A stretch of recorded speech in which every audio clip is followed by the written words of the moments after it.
Assalamualaikum warahmatullahi wabarakatuh. Selamat siang Bapak Ibu PKD Kecamatan Keleng yang saya hormati, yang saya banggakan dan yang saya cintai. Semoga selalu dalam keadaan sehat walafiat, tetap semangat dan riang gembira. Salam awas. Terkait AKP uji petik yaitu tambahan form A1 DP2 yaitu tentang pengawasan penyusunan daftar pemilih hasil pemutakhiran. Oke, kita langsung masuk ke dalam form A1 DP2. Poin 1 yaitu identitas pengawas jelas. Poin 2, data jumlah pemilih yang menjadi fokus pengawasan.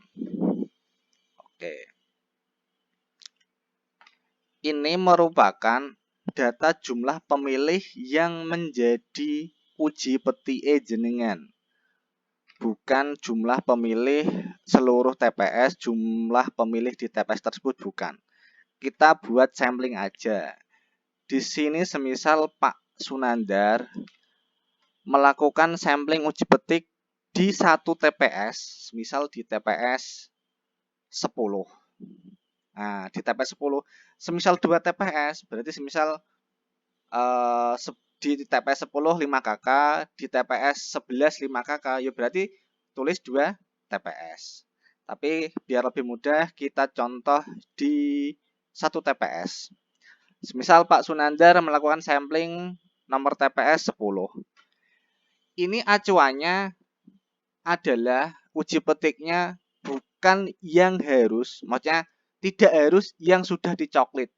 Tapi minimal seperti ini. Yang pertama yaitu komunikasi dengan Pantarlih. Semisal di TPS 10 Pak Sunandar tanya sama Pantarlihnya, di TPS 10 yang sudah jenengan coklit di kawasan mana atau blok mana. Semisal nek bloke kono lho. Pak di sapa semisal? Pak di sebenarnya blok Ngerca Pak Rohmat. Maratuwane Pak Edri kok lho. Semisal blok mriku. Jenengan Pak Sunandar berarti masuk mriku jejer misal 10 KK blok mriku. Tidak harus yang sudah dicoklit, bebas. Yang penting kita konfirmasi ke Pantarlih semisal di blok situ. Kita ngisi di kolom 2, jumlah pemilih di setiap TPS. Jenengan semisal dari total sampling uji petik ini jumlah pemilihnya ya, bukan jumlah kakaknya. Dari jumlah sampling jenengan, semisal 1 kakak 3 orang, berarti nak dari 10 kakak berarti kita buat 30 contoh. Next. Oke ya. Jumlah pemilih yang belum dicoklit dari 30 orang atau dari 10 kakak tadi, semisal ada 1 kakak yang belum dicoklit, mungkin karena lagi di luar kota atau mungkin pas dilelah dicoklit wonge gane omah sak keluarga. Nah, semisal berarti ada 1 kakak yang belum dicoklit 3 orang, berarti yang belum dicoklit 3 orang. Terus, jumlah pemilih yang tidak memenuhi syarat tetapi masuk ke dalam daftar pemilih. Jadi sudah menjadi TMS, mungkin karena meninggal, mungkin karena pindah domisili, mungkin karena menjadi TNI Polri, mungkin kalau ada TMS tetapi masuk dalam daftar pemilih. Semisal ada salah satu keluarganya yang sudah meninggal, di data DP4-nya ada tapi belum dicoret. Semisal ada 2 orang. Semisal ada 2 orang.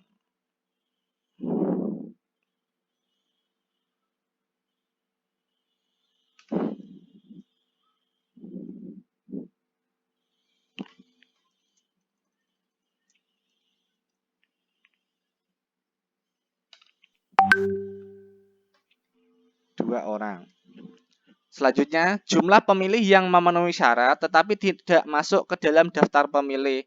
Jadi ini adalah orang yang masuk ke data pemilih potensial. Atau mungkin adalah data orang yang DPK kemarin belum masuk DP4. Nah, itu bisa masuk pemilih yang memenuhi syarat tetapi tidak masuk ke dalam daftar pemilih. Semisal ada 2 orang. Dari 10 kakak tadi, jumlah pemilih disabilitasnya berapa? Semisal kalau ada Semisal ada 1 orang, kita tulis 1. Jumlah pemilih yang tidak memiliki KTPL tetapi dapat menunjukkan dokumen kependudukan lain. Semisal KK, biodata penduduk atau IKD. Jika ada, mungkin KTP ini hilang atau bagaimana, atau wong wis modern, cara maratuane Pak Endri iku wis nganggo IKD. IKD itu identitas kependudukan digital. Semisal wis gaul, ada ya ditulis berapa orang yang pakai IKD.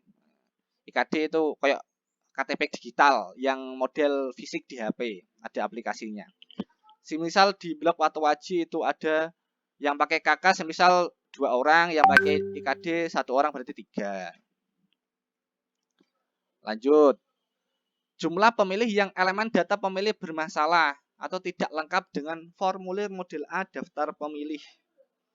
Jadi elemen datanya mungkin mulai dari nama, tanggal lahir, tempat lahir, terus alamat RT RW-nya. Jika salah itu masuk di sini. Jumlah pemilih yang elemen data pemilihnya bermasalah.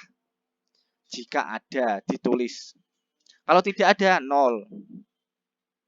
Lanjut. Jumlah pemilih yang ditempatkan pada TPS yang jauh dari rumah dalam formulir model A daftar pemilih. Jika tidak ada 0. Jika ada ditulis. Mungkin ada berapa orang. 0. Kolom 10. Jumlah pemilih yang ditempatkan berbeda TPS dengan kepala keluarga dalam formulir model A daftar pemilih. Jika ada pemilih yang ditempatkan berbeda TPS dengan kepala keluarga, jika ada, kalau tidak ada ditulis kosong saja. Itu untuk sheet poin 2, yaitu data jumlah pemilih yang menjadi fokus pengawasan.